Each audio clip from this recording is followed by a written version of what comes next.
မင်္ဂလာပါဒီနေ့တော့ဒီလိုမျိုးကြွရွပြီးတော့မှအရန်ကိုစားလို့ကောင်းတဲ့အသားတို့ဘာလက်ချောင်းကြော်လေးလုပ်ပြမှာဖြစ်ပါတယ်ဒါဆိုရင်လုံနည်းလေးသိရအောင်ဒီဗီဒီယိုလေးကိုအဆုံးထိလိုက်ကြည့်ပေးကြပါအောင်နော်ပထမအဆုံးကိုကြော်မဲ့အသားတို့ပမာဏကိုဇလုံးထဲမှာရေးထည့်ပြီးတော့ပွာလာတဲ့အထိစိမ်ထားပေးလိုက်ပါမယ်ပွာလာပြီဆိုလို့ရှိရင်တော့ဒီထက်ရေတွေအကုန်လုံးကိုတိတိကျကျလေးညှစ်ထုတ်ပြီးတော့အပြင်မှာစကားလေးနဲ့ထားလိုက်ပါမယ်ရေမကုန်လို့ရှိရင်စီပေါက်တက်လို့ရေတွေကိုပြောင်းညှစ်ပေးပါမယ်အားလုံးညှစ်ပြီးသွားပြီဆိုလို့ရှိရင်တော့အရသာနှက်ပါမယ်အရသာနှက်ဖို့အတွက်ဒီမှာကိုစားနေကြဟင်းသီးရမှုတ်တစုံပြီးလို့ရှိရင်စားလေးအနှဲငယ်ထည့်ပြီးတော့ဒီအရသာလေးတွေအသားတို့တွေကိုစိတ်ဝင်သွားတဲ့အထိလက်ကလေးနဲ့ပဲဆုပ်ပြီးတော့နှဲသွားပြလိုက်ပါမယ်ရှင်နှဲပြီးသွားလို့ရှိရင်တော့အသားတို့ကြော်ဖို့ပြင်ဆင်ပါမယ်အသားတို့ကစီဆုပ်တတ်တဲ့အတွက်စီများများလေးနဲ့ကြော်မှကျွတ်ရွပြီးတော့အဆင်ပြေပါတယ်တကယ်လို့စီအများကြီးမသုံးချင်ဘူးဆိုလို့ရှိရင်အခုလိုမျိုးပဲအိုးသေးသေးလေးနဲ့2ခါ3ခါခွဲပြီးတော့ကြော်ပါမယ်နော်ဒီမှာတော့မှစီထက်နည်းနည်းများသွားတယ်နော်ဒီတစ်ဝက်လောက်ဆိုလို့ရှိရင်တော့မှရတယ်စီပူလာရင်အရင်ဦးဆုံးဒီလိုမျိုးတစ်လုံးထည့်ပြီးတော့ကြော်ကြည့်လိုက်ပါသူ့ရဲ့ဘေးမှာပူစီပေါင်းလေးထားလာပြီဆိုလို့ရှိရင်တော့ကြော်ဖို့အတွက်အဆင်သင့်ဖြစ်ပါပြီမီးကိုအများကြီးမထည့်ပါနဲ့နော်မီးအလဲလက်လေးနဲ့ပဲကြော်ပေးတော့ပါမယ်အသားတို့ကိုစီပူထဲမှာထည့်ကစားမှာသူကရေတက်နည်းနည်းလေးပါတဲ့အတွက်အောက်ကျမ်းပြင်မှာကတ်နေရမျိုးပဲဖြစ်တတ်ပါတယ်ဒါပေမဲ့လေရောင်းမကြီးနဲ့အတင်းထိုးမကောပြင်းနေပေါ့နော်ဒီလိုမျိုးလေးအသားတို့လေးတွေခဏလေးမကျွတ်တကျွတ်လေးဖြစ်လာပြီဆိုတဲ့အချိန်ကြတော့မှရောင်းမလေးနဲ့တတ်တာလေးမှွေပေးလိုက်ပါမယ်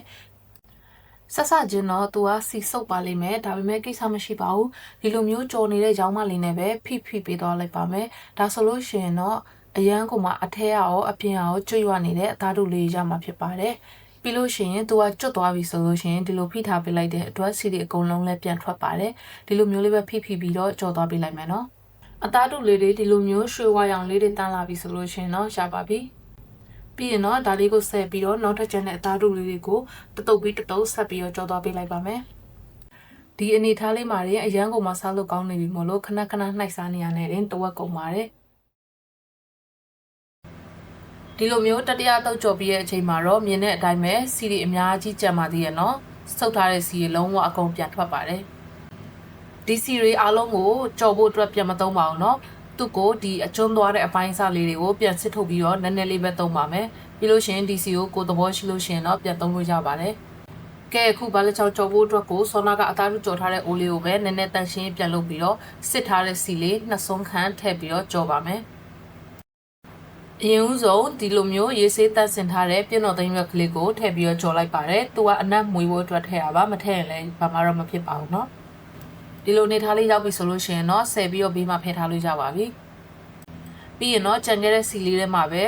ကြိုတင်နှိထားတဲ့ကြက်သွန်နီအလက်ကလေးတစ်လုံးလောက်ကိုထည့်ပြီးတော့ကြော်လိုက်ပါတယ်။ကြက်သွန်နီနွမ်းလာပြီဆိုတဲ့အခါကျတော့မှကိုစားနိုင်တဲ့လောက်ငရုတ်သီးလေးကိုဒီလိုမျိုးလေးထည့်ပြီးတော့ကြော်လိုက်ပါတယ်။ဒီနေရာမှာသူတို့ကိုခွဲပြီးတော့ကြော်ပြီးတော့မှပြန်ပြီးတော့ပေါင်းရင်လည်းရပါတယ်เนาะ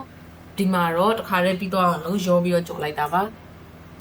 ပြီးရင်ဒီနားမှာစနုံးမှုန့်နဲ့အယောင်တစ်မှုန့်လည်းနည်းနည်းလေးထည့်လို့ရပါတယ်เนาะအယောင်လေးပုံလှသွားတာပေါ့ဒီမှာတော့မထည့်ထားပါဘူးရှင်